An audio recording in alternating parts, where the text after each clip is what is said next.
Hey guys, welcome back my YouTube channel.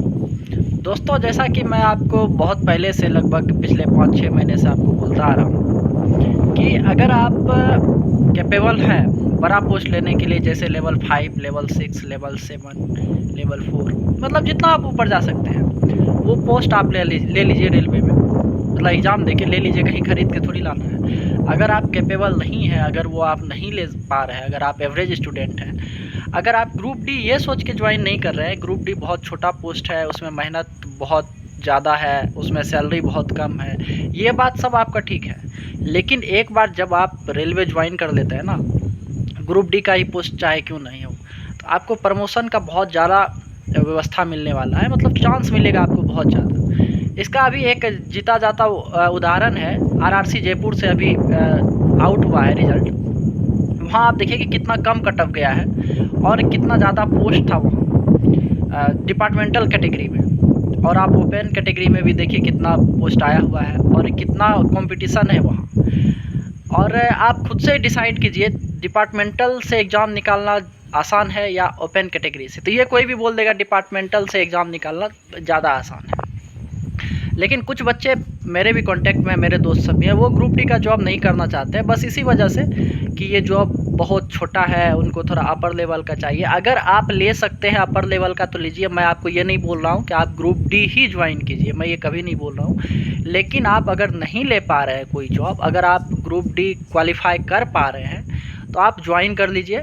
ये हो सकता है आपको 1 साल, 2 साल, 3 साल मेहनत करना पड़े ग्रुप डी के पोस्ट पे, हो सकता है 5 साल भी करना पड़े, लेकिन आपको ये मौका मिलेगा 2-4-5 साल में कि आप अपने पोस्ट में इंक्रीमेंट लगा सकते हैं या फिर अपना पोस्ट चेंज कर सकते हैं डिपार्टमेंटल एग्ज़ाम के थ्रू। और वो भी देखिए कितना आसानी से अगर आप चेंज कर पा रहे हैं कि अगर आप पूरे दिन में घंटे 2 घंटे भी अगर आप किसी तरह निकाल लेते हैं रेगुलर वे में, तो उन स्टूडेंट का सिलेक्शन आसानी से हो जाता है रेलवे में, या फिर किसी भी डिपार्टमेंट की आप बात कीजिए उसमें सिलेक्शन हो जाता है। अभी रिज़ल्ट आया हुआ है आरआरसी जयपुर से, चलिए आइए देखते हैं कि वहाँ का कट ऑफ कितना है और कितना वैकेंसी था वहाँ, फिर इस पे हम बात करते हैं।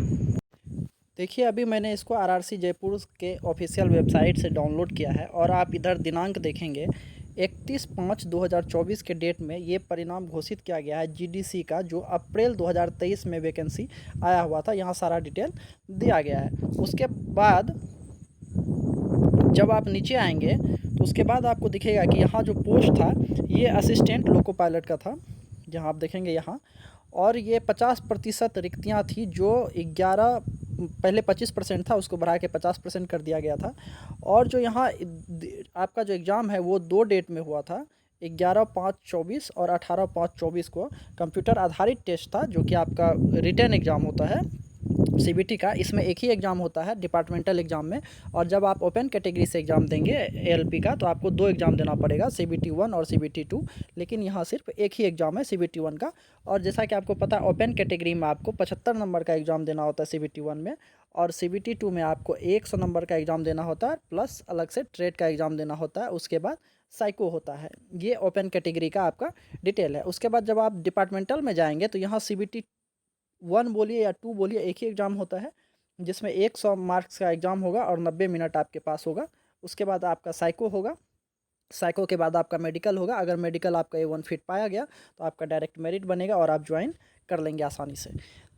तो देखिए, यहाँ जो पोस्ट है अभी आप देखेंगे लेवल 2 के लिए, यहाँ एक बात आप ध्यान देंगे कि यहाँ जो आपका रिज़ल्ट प्रकाशित किया गया है उसमें नॉर्मलाइजेशन किया गया है। ये नहीं कि बिना नॉर्मलाइजेशन का आपका रिजल्ट जारी कर दिया गया है। यहाँ देखेंगे आप सीबीटी में नॉर्मलाइज अंकों के अनुसार मेरिट के आधार पर अधिसूचना में दिए गए शर्तों यहाँ दिया गया है। रिजल्ट जो है आपका वो नॉर्मलाइजेशन के हिसाब से दिया गया, ऐसा नहीं कि बिना नॉर्मलाइजेशन का इतना कट ऑफ गया है। आप देखेंगे यहाँ यूआर का 158 पोस्ट था, एससी का 48, एसटी का 21, ओबीसी का 82 और टोटल से 309। लेकिन मेडिकल इसमें A1 कैटेगरी चाहिए। अगर आपके आँख में किसी प्रकार का दोष है तो फिर आप इस वैकेंसी से थोड़ा दूर ही रहें, क्योंकि इस वैकेंसी में आँख का बहुत अच्छी से जाँच किया जाता है। उसके बाद देखेंगे आप इधर सारा रोल नंबर दिया गया है स्टूडेंट का, ये सारा रोल नंबर है। आप खुद से वेबसाइट से डाउनलोड करके देख सकते हैं, अपना रोल नंबर यहाँ मिला सकते हैं। उसके बाद जब आप नीचे आएंगे तो यहाँ देखेंगे ये आपका 4 पेज में रिज़ल्ट जारी किया गया है, 5 पेज में। तो फिर आप यहाँ देखेंगे टोटल जो है आपका 1127 स्टूडेंट है, उसके बाद इनको स्टूडेंट नहीं मिला जो मिनिमम क्वालिफाइंग मार्क्स ला पाए। यहाँ आप देखेंगे कि आपका जो इसमें टोटल से पोस्ट है 309 पोस्ट है। 309 पोस्ट में 1127 बच्चे हैं। तो कहने का मतलब आप बोल सकते हैं कि लगभग 4 गुना ही बच्चे पास किए हैं इसमें। अगर वो अपना साइको में थोड़ा अच्छा नंबर ले आते, बस थोड़ा, या फिर क्वालिफाई भी कर जाते हैं, तो क्योंकि मेडिकल में कुछ ना कुछ बच्चे अनफिट होंगे ही, या नहीं भी हो सकते हैं, क्योंकि अभी उनका ग्रुप डी में मेडिकल टेस्ट हुआ ही होगा। तो फिर भी अगर आप थोड़ा या क्वालिफाई भी कर जाते हैं तो आपका इसमें रिज़ल्ट आ जाएगा। इतना आप मान लीजिए, 4 गुना बहुत ज़्यादा नहीं होता है रिज़ल्ट। उसके बाद आप देखिए कट ऑफ कितनी कम गई है, ये सबसे बात है। यहाँ देखेंगे आपकी जो न्यूनतम मार्क्स था 40 नंबर, आपको पता है यूआर के लिए क्वालिफाइंग मार्क्स 40 नंबर है, 40 पे रिजल्ट दिया गया। एससी का 30 पे दिया गया, एसटी का 25 पे दिया गया और ओबीसी का 30 नंबर पे रिजल्ट दिया गया है, जो कि मिनिमम क्वालिफाइंग मार्क्स है। इससे कम में आपका रिजल्ट नहीं बन सकता है। यहाँ देखेंगे आप मनोवैज्ञानिक परीक्षा हेतु अन्य अभ्यर्थी न्यूनतम अर्हक अंक प्राप्त नहीं करने के कारण पात्र नहीं पाए गए। मतलब इनको जितना बच्चे चाहिए था उतना बच्चे इनको नहीं मिल पाए, क्योंकि यहाँ जो इनका न्यूनतम मार्क्स है वो बच्चे नहीं ला पाए। इसी वजह से यहाँ जो है उनका रोल नंबर नहीं है। अगर किन्हीं बच्चे का रोल नंबर नहीं है तो कहने का मतलब आप समझ लीजिए कि आपका मिनिमम इतना मार्क्स नहीं आया है, वो भी नॉर्मलाइजेशन करके। इसलिए मैं आपको बार बार बोल रहा हूँ कि अगर आप ग्रुप डी भी पोस्ट अगर आप ज्वाइन कर पाते हैं, अगर आप अपर वाला पोस्ट नहीं ले सकते हैं तो आप ग्रुप डी ज्वाइन कीजिए। इसका बेनिफिट आपको बाद में कभी ना कभी मिलेगा। आप सोचिए कि जिस बच्चे ने अभी 2023 में ग्रुप डी पोस्ट ज्वाइन किया है और ठीक 1 साल अभी उनका पूरा नहीं हुआ है, और मान लीजिए इतना कम मार्क्स पे उनका सिलेक्शन हो रहा है, और आप अभी वो एलपी बन रहा है इतना आसानी से, तो समझिए कितना अच्छी बात है। और एक तरह से मानिए तो उनकी लॉटरी लग चुकी है कि 1 साल में आप अपना पोस्ट आसानी से चेंज कर लिए, वो भी एलपी में। इतना अच्छा खासा सैलरी रहता है। और ओपन कैटेगरी में देखिए कितनी वैकेंसी और कितना कटअप जाने वाला है, इस बात का आप देख लीजिएगा। अभी एग्ज़ाम होने वाला है, कुछ दिन में एग्ज़ाम होगा, रिजल्ट आएगा, तो आप डिपार्टमेंटल और ओपन कैटेगरी में दोनों में कंपेयर कर लीजिएगा कौन सा एग्ज़ाम आसान है। तो ये आप खुद से डिसाइड कीजिए कि आपको क्या करना है क्या नहीं। लेकिन मैं बोलूँगा कि अगर आप ज्वाइन कर पाते हैं तो कर लीजिए।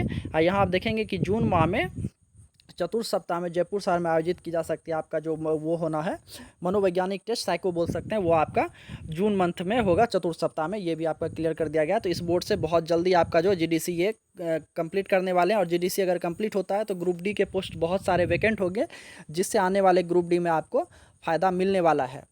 ये बहुत अच्छी गुड न्यूज़ है उन बच्चे के लिए भी जो 2023 में ग्रुप डी ज्वाइन किए थे, और उन बच्चों के लिए भी बहुत ही अच्छी खबर है जो 2024 में ग्रुप डी ज्वाइन करना चाह रहे हैं। 2024 में नहीं, 2024 में तो वैकेंसी आएगी, 2025 में ज्वाइन करना चाह रहे हैं, उनके लिए भी यह एक बहुत ही अच्छी खबर है। तो चलिए मिलते हैं नेक्स्ट वीडियो में, और इस वीडियो में फ़िलहाल इतना ही। मिलते हैं नेक्स्ट वीडियो में, तब तक के लिए धन्यवाद।